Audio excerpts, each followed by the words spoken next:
myself and my husband were driving to go and get some chow at Atlas Trading. And we're driving up, and it's just, I've noticed this before, but it was always like on a small scale. I noticed this time around, there was probably about like 4 or 5 people standing at one specific corner in the Boer Cup at exactly the same time of day, right?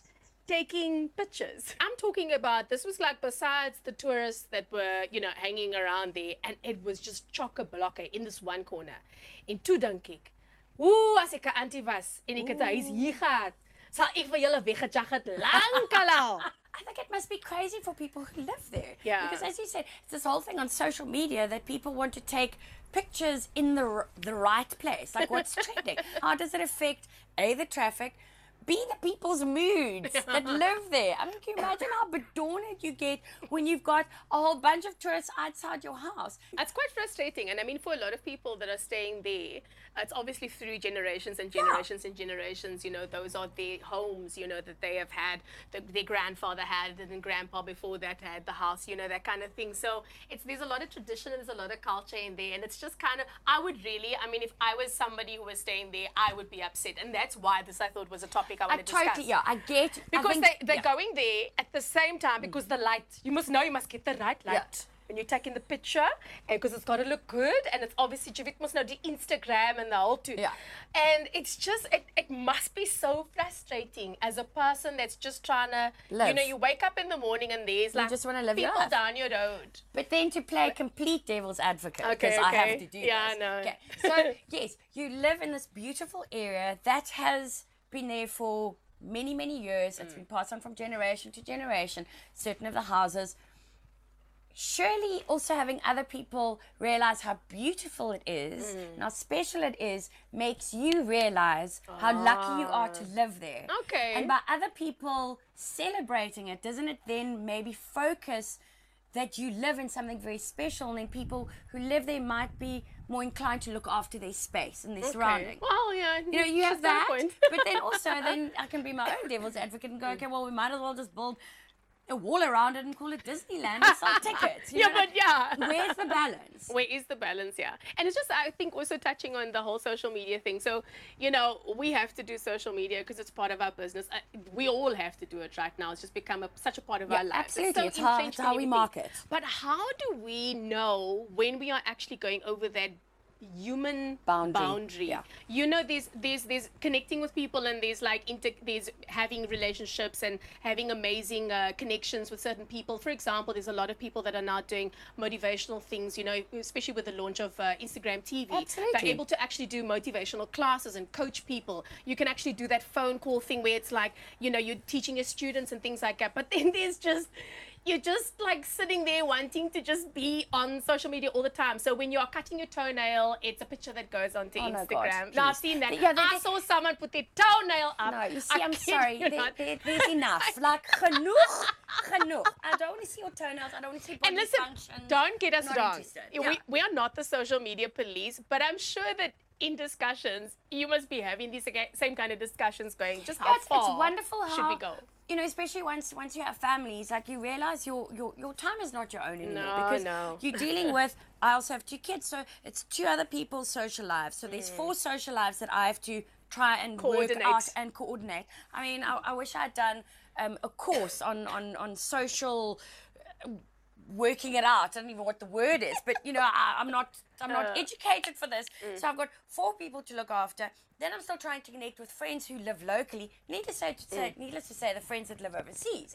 So it's a great way to connect with people and feel that that you know kind of what's going on in their lives, and you feel connected. But by always being connected, I think it creates a massive sense of disconnect. As well, yeah. And that's so hard, because you kind of go, I want to know what's going on, but if I'm constantly on my phone, I'm removing myself from my environment, so then I'm no longer present in my environment. I become a spectator, not a participator. Ooh, it's like psychology 101. No, I think it's even more. This is like not even psychology for dummies. This is like when you do your masters. Yeah. And what accentuates it all is when you have kids as they get older. Sorry. Dog. No, it's fine. That's her dog. What I was saying before the dog Yes. started barking. Yes. So I think what accentuates it is when you have a teenager, and I'm very aware of what's going on social media, obviously also because of my business, but also knowing the dangers and trying to explain it to a teenager. And, you know, they're going, oh, there's this wonderful new app, and can I have this, and can I have that? And then I have to go and be the detective that has to go, oh, yeah, now let me go see. Okay, so what are all the ills and what are all the dangers? And, you know, I wake up in the morning and the glass is always half full, and I always expect the best of people, who I try to, I think I do. But then you've got to change the way you think about things and realize that there are lots of dodgy out there. Lots of chojos. And you have to protect.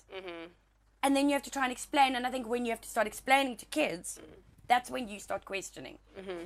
What really is the social media thing about. Exactly, but you question your belief system. You question, what would I do if this happens? And what is the right... Because often we just do stuff without thinking why we do it. And then you have children, they start questioning. And then it makes you mindful because you have to realize, or you have to think, why am I doing this?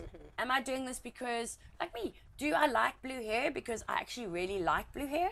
Or do I do it because it makes my brand stand out? I really like blue hair. She does I like blue hair. I've got a whole lot of blue happening, so I really like blue. But it makes you question, which I think is a good thing, and that teaches our kids to question. But social media, I think, is just a quagmire of doubts. And I think this is also where kind of like all the niggles come in. The fact that there's information out there that has told us that there's been studies done that sees that when we get the likes and all of that happens, that it actually excites a certain part of our brain, which releases the endorphins. Yeah, those endorphins. So that's number one. That's very scary. I mean, I don't want nobody like researching me and testing stuff like that and whatever. And it's been done and it's working, you know. But then it's using social media in a good way and in a balanced way. I think it's very important. Yeah. But for me personally, I've got toddlers, so they've got the iPads, and I was like, first, you know, when I gave it to them, I'm like, oh cool, you know, put educational things on. I'm gonna be that. I know, we love educational. I'll put in educational and a whole thing. And I started noticing, because they're doing these little educational things, which are kind of like little games, you know, that they play, but then they would zone out. They would completely zone out. I'm like, okay, cool, like make us like in a city, and we like they're at like a function. mannequins. And they're like, I'm like, Sebastian, you need to go pee. And then potty training. I'm in hell right now. That's a whole nother story. I'm in hell. Actually, I had my finger stuck in poop, but that's for another. I had a long nail and it was in poop, and I just screamed down to my husband and I said, I do not feel sexy right now. But we'll discuss that for another segment. Oh my God, I'm floored. Yeah, I know. No, it was a moment. So anyway, they're sitting and they stare at these iPads, and then we decided that's it. As a family, we sit, we discuss, the two of us, we're like, okay, this is what we're doing. And the kids now only get it over weekends, certain amounts of time, and then after that, they need to disconnect from it completely. They do. They need screen time. I don't even really allow them to sit and look. Like, I'll be on my phone and I'll do like pictures and stuff, and I'll do occasional pictures of them, and I love collecting memories, but I also find I pull back a bit by showing them as toddlers too much. I can't stop them from the outside world, and in order to equip them with the best moving forward, they have to know what this world is all about. But it's like arming them with that, you know, protective armor. Yeah, absolutely. You know, totally which is what I mean, you're at that stage right now. Ooh, teenagers. Hey, I'm telling you. I am so scared. That's another story. Mine is 6 years old and getting marriage proposals. I'm like, she's like, Kana Sisi wants to marry me. And I was like, excuse me? Well, like, yeah, that's how I felt. My teenager is at the point where she's like, I'm never getting married. I'm going, high five, girlfriends, live your life. Yes, love it. Yeah. But anyhow, so that's how I feel about social media. Maybe you want to tell us. I was just going to say that. Tell us what you think, you know. Send us your comments. Let us know. And we'd love to hear from you. Just anything. How do you feel? How's it affecting you? Positive, negative? Do you have kids? Don't you have kids? Do you care? Don't you care? You know, it'd be pretty interesting to see, hey? I definitely. Oh, I'm about to sneeze. All right, and... Sorry. No. False alarm. I would say that is the end of that one. Thank you so much. Done. And that's it.